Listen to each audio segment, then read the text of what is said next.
Alright, so if you're watching this video between October 25th and 26th, well, that means that you moseyed over to the Machinima booth at the HCS Community Spotlight, grabbed one of these neat little Machinima control cards, and scanned the QR code on it. Congratulations, you've just received early access to this Machinima tutorial video. And a big wet kiss from me. Nah, that's not true. Now, if you're watching this at any point past those dates, well, then that probably means that you did not attend HCS, you did not come up to the Machinima booth, and thus reveal to everyone here that you are, in fact, a fake Halo fan. I mean, seriously, how do you not attend this? It's the last one!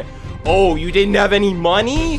Oh, have you heard of scratch-offs? Okay, probably can't say that one. Look, whatever the case may be, if you ended up here, then that means that you at least have some interest in how Halo Infinite Machinima works. And today, it's my job to walk you through it. And while it may seem daunting at first, I can wholeheartedly tell you this. Making Machinima in a Halo game has never been so easy. And the more you mess with this, the better you're gonna get. So I figured we just sort of run down the rat card here and go into a little more depth, because while it is pretty much as simple as it looks, there are a few tricks and tweaks that you can do to help streamline everything out. So let's just get down to it.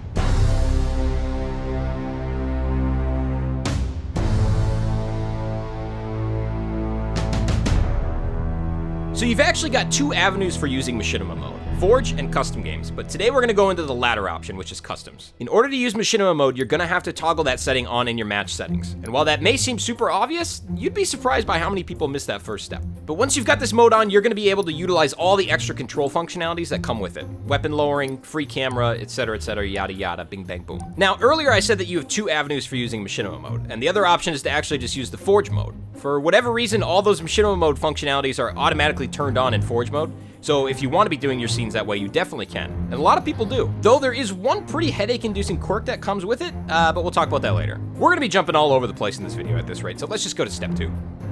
Actually, side note, before we load up the match, why don't you go into match settings and set your match timer to unlimited? Because if you leave that at standard, your game's gonna end mid-film session and it's gonna make you crash out so hard, and yes, I'm speaking from experience. God damn it! Now that you've loaded up a match and you've got your Machinima mode on, it's time for the real magic to start happening. That's right, baby. We're gonna be putting the guns down.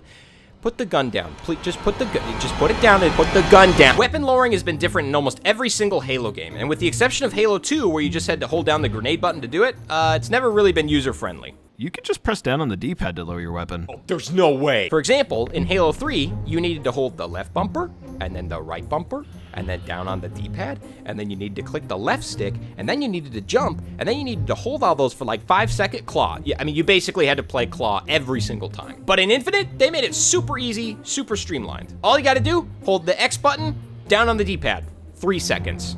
Boom. Easy, right? Probably worth noting here that if you're on PC, sorry, buddy, you're gonna need to plug in a controller. No keyboard options. Pick it up. But now that your weapon is lowered, there are a few things that you should know.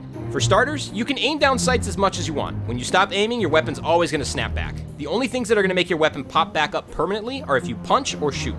So as long as you don't do either of those things, you're good to go. Easy, right? Let's go to step 3. So you've got your match rolling and your weapon lowered. Now all that really remains is going into free cam mode. And this is where things get really fun. So in a lot of the past Halo games, if you wanted to film a Machinima, you needed to stand in a custom game match and just sort of move your head around and hope that the shots worked out. Because unlike Infinite, you couldn't go into free cam mode in a live match. Now that we have this functionality, we can record just about everything on the fly. And if a shot doesn't work out, you can literally redo it just right then and there. You don't need to reload a match and try again. It's nice. It circumnavigates theater mode, which Infinite doesn't have any problems in theater mode, right? Right. So in order to go into free cam mode, all you really need to do, actually, you know what? Let me preface this with something else. When you go into free camera mode, your camera might move around like super fast. If it does, it's actually because the D-pad is responsible for the speed of the free camera. So every time you tap up or down on the D-pad, it increases or decreases your camera movement. So once we go free camera, if you start flying around like crazy, just hold down the D-pad and it'll slow things down.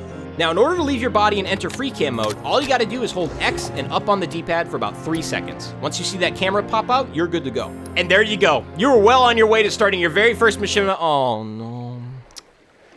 Outlines. Okay, in order to do this right, you're gonna need to take the outlines off, champ. I know. You're nothing without your outlines. But hey, if you're nothing without the outlines, Maybe you shouldn't have had them in the first place, all right? All right, so let's just take those off. All right, there, look, now you're looking so much better. Oh my God. I can actually see you in all of your microtransaction armor, you shop pig, you little piggy. Oh wait, that's me. All right, now that we got that eyesore out of the way, let's just run down the camera controls for a second here. If you've used Forge at all in the past, this is gonna be super easy, but if you haven't, just pretend that you're flying like a wasp. It's essentially the same thing. Left joystick's gonna be your forward, backward, lefts and rights. Bumpers are gonna be for your pan ups and pan downs, and the right's gonna be for where your camera looks. We talked about this earlier, but just a reminder, every time you tap the D-pad up or down, it's gonna change the speed of your camera by a percentage. Hold it, and it's gonna change more dramatically. Now that we've got the camera controls figured out, all that's left is learning how to toggle between camera movement and player movement.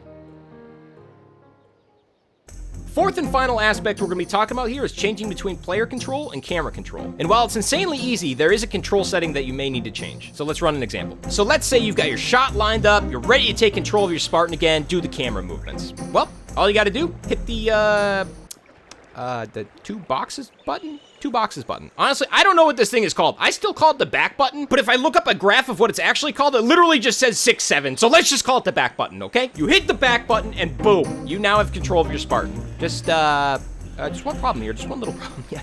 There's a scoreboard in the way, right? This little scoreboard, big scoreboard. The scoreboard's in the way. If you've got your scoreboard plastered up on screen, it's actually because of a control setting. So there's a really quick fix. All you got to do is press the start button and go into your settings. Make your way over to the gameplay tab and move down until you see the setting called multiplayer scoreboard control. It should be set to tap by default, but swap it over to hold release. With this setting changed, now you'll be able to toggle between your Spartan control and your camera control without the scoreboard getting in the way. And real quick, just going back to what I said earlier about Machinima mode being active in Forge, the main reason I shy away from it is because sometimes when I'm trying to toggle between Spartan and camera, if the button doesn't get held long enough, you can accidentally turn yourself into a Forge monitor or just reload the Forge instance, and that can get really messy when you're trying to set up a scene. Skill issue? Maybe, but hey, you came to me. You came to me, so I don't know what you want from me. But with that setting done and adjusted, I can now proudly say, congratulations. You have completed your Halo Infinite Machinima crash course. I'm not really good with speeches, so I'm probably just gonna walk away. Yeah, I'm gonna go walk away. But, one last thing. If you're gonna go ahead and make something, A, let us know in the comments, but B, please, for the love of God, turn your FOV down to 78 or lower. This is not a skateboard video, okay? We don't need the constant fisheye lens, all right? Let's just play. It's normal. We're playing normal now, okay? Thank you. I love you. You're driving me nuts. Okay, bye.